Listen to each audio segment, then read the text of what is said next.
Hello everyone, and welcome back to your daily government and financial news update. In today's video, we'll be discussing the crisis at the border and why some Republicans are beginning to fly migrants out to Democrat cities, including Kamala Harris's house. Other than that, we discuss the possibility of those on Social Security, including SSI and SSDI, to receive a $1,400 stimulus check. And finally, we discuss updates in the stock market and Bitcoin. Now, as always, I am definitely interested in hearing your thoughts on everything, and I wanted to quickly thank everyone for giving my videos likes and sharing them, as that certainly helps push these videos out to other people like you. Okay, so other than the inflation crisis currently taking place in the United States, another one that's not so silently happening is the crisis at the border that's now no longer just at the border. Since President Biden took office, more than 4.2 million illegal immigrants have crossed the border, which includes 800,000 gotaways who have escaped into the country. In July alone, nearly 200,000 illegal immigrants were encountered at the southern border, which happened to be a 325% increase from the average number of July encounters under former President Donald Trump. Of course, for many Democratic lawmakers at this time, such as Mayor Bowser in D.C., Mayor Lightfoot in Chicago, and others who have cheered on the open border policies, there was never a real issue. After all, it was states like Texas and Arizona footing the bill, where the Attorney General of Texas showed that taxpayers of his state had to pay over $850 million each year on illegals, which paid for expenses such as housing them, paying for their hospital visits, Medicaid, and other expenses. As you can imagine, having to process and deal with thousands of people crossing your border every single day, getting them housing and off the streets, isn't particularly easy either. And so Republican lawmakers in those states, starting with Governor Greg Abbott of Texas, and now Governor Ron DeSantis of Florida, started sending some of the immigrants to places where Democrats have praised the open border policies. Vice President Kamala Harris, for example, has claimed that our borders are both closed and secured, so there are really no issues. We're going to have 2 million people cross this border for the first time ever. You're confident this border is secure? We have a secure border in that is a priority for any nation, including ours and our administration. Well, since she believes there aren't any problems, yesterday Governor Abbott sent over 100 migrants to Vice President Kamala Harris' house, where surely, since she's been all for open borders, she'll be willing to house, feed, and take care of these people. When asked to comment about her new guest, she seemingly didn't have much to say. Perhaps she was rushing home to cook up a meal. Vice President Harris, any comment on the migrants that were dropped off at the Naval Observatory?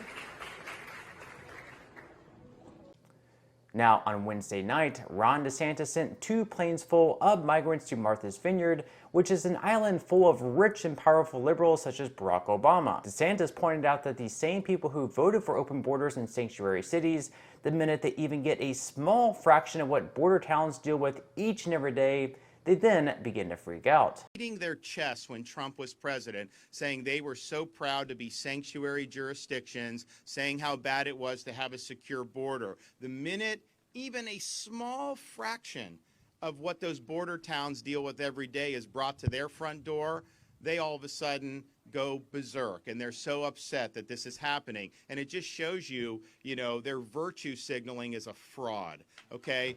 They are supporting policies that are just frankly indefensible. It is not defensible for a superpower to not have any control over the territory of its country, over the borders of its country.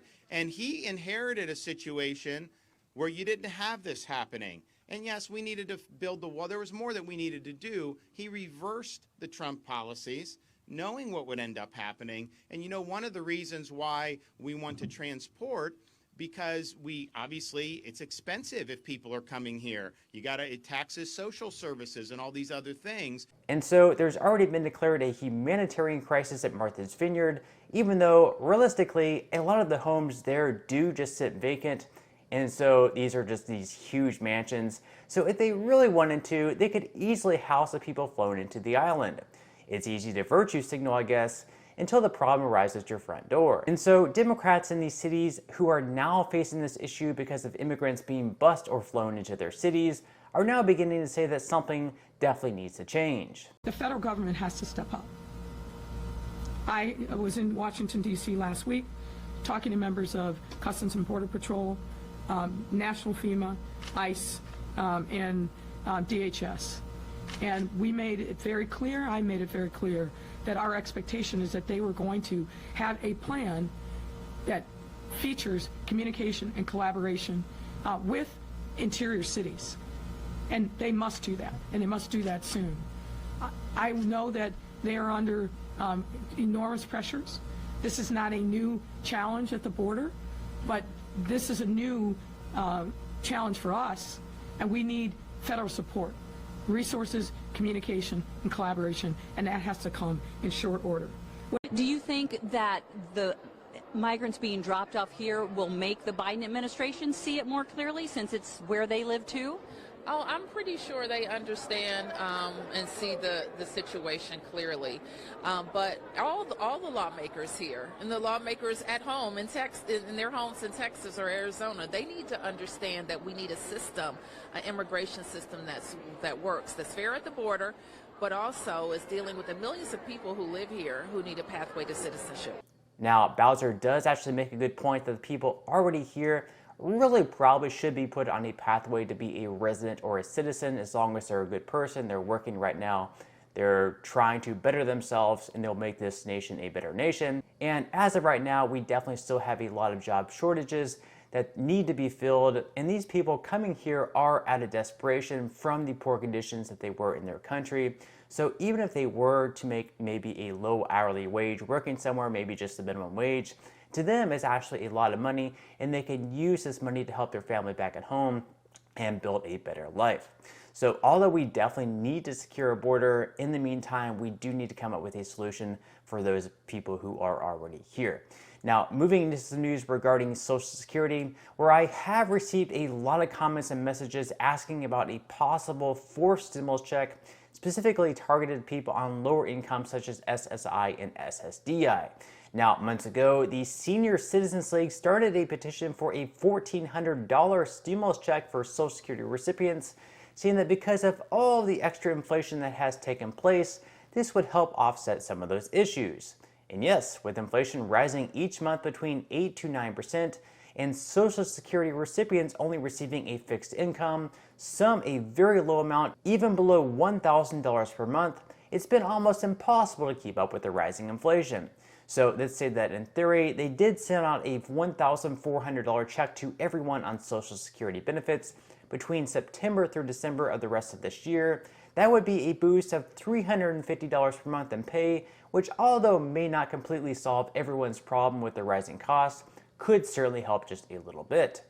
Now, unfortunately, at this time, we haven't seen any traction gained in Washington for a forced stimulus check at the federal level, although at the state level, several have gone out. I believe 20 or 21 different states have had their own stimulus checks. Of course, most of these state level checks have required people to fill out tax returns, which people on SSDI don't normally fill out, making it so they wouldn't even be eligible to receive the money. Meanwhile, in Washington, President Biden just issued an executive order to forgive up to $20,000 worth of student loan debt. And according to the latest student loan debt statistics, 45 million students currently have debt, which is also a huge problem, but many of these people will also go on to have high income producing jobs, whereas people on Social Security, specifically lower income such as SSI and SSDI, could probably use this money a whole lot more.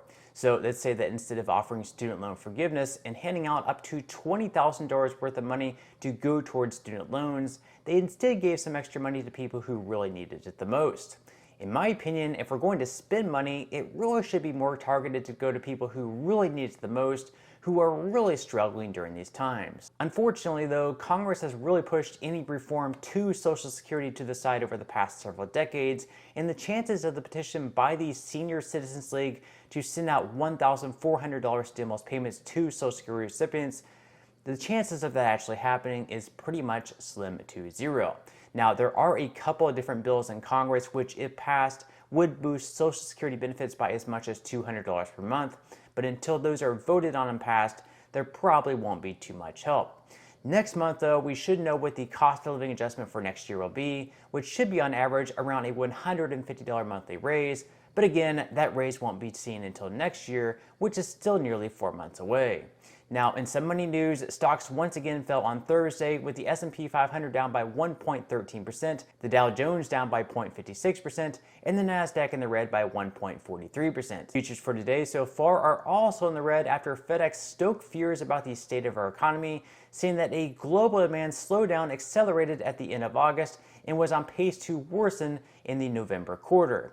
And so Dow futures are currently down by 0.85%, S&P 500 futures are down by 1%, and NASDAQ futures are currently down by 1.25%.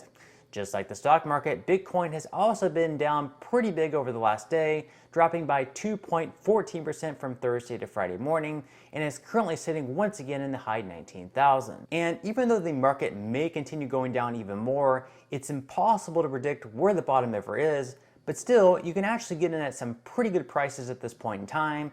So with that said, it definitely wouldn't be a bad time to start investing, or if you've already started investing, to continue dollar cost averaging in. So if you would like to receive up to 12 free stocks and $5 worth of Bitcoin, in the comment section below, I will be leaving a link where you can receive just that from my partner in Webull. And even if you don't feel like investing at this time for whatever reason, once you receive the free stocks, what you can always do is just sell them for what they're worth and then transfer that money right back to your bank account. So in total, you should be receiving a value of at least $50 or more. Some people have actually received over $3,000 in the past. And once again, you will be able to transfer all this money to your bank account after selling these stocks. But on that note, I'm going to go ahead and wrap up this video. If you enjoyed the content in today's video and you would like to see more like it, I would greatly appreciate it if you would give this video a like, subscribe to my channel, and make sure to ring the notification bell. That way you won't be missing any of my future videos. And until next time, I hope you have a wonderful rest of your day, and I'll see you in the next video.